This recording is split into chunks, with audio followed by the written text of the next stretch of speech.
রকস্টারে আমি আছি কি আমি এখনই গুঞ্জন ক্লিয়ার করে দিচ্ছি। শাকিব খান ভাইয়ের হচ্ছে টিজার বের হলো তার রকস্টার রকস্টারে দেখা হয়েছে, কেমন লাগছে?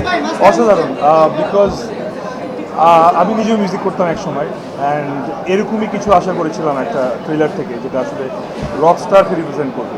আমার যারা ফ্রেন্ডরা এখনও মিউজিক করে তারা নিজেরা প্রত্যেকে দেখলাম ট্রেলারটা শেয়ার করেছে।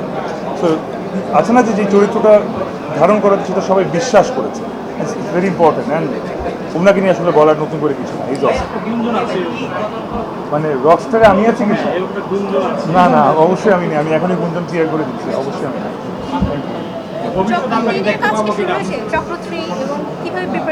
হ্যাঁ, এটা একটা অনেক বড় প্রশ্ন। চক্র 3 তো অলরেডি অ্যানাউন্স করা হয়েছে, ডিসেম্বর 31 রিলিজ হবে।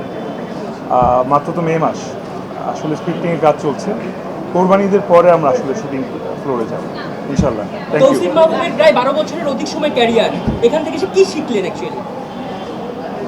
কি শিখলেন? অনেক কিছু শিখছি, অনেক কিছু।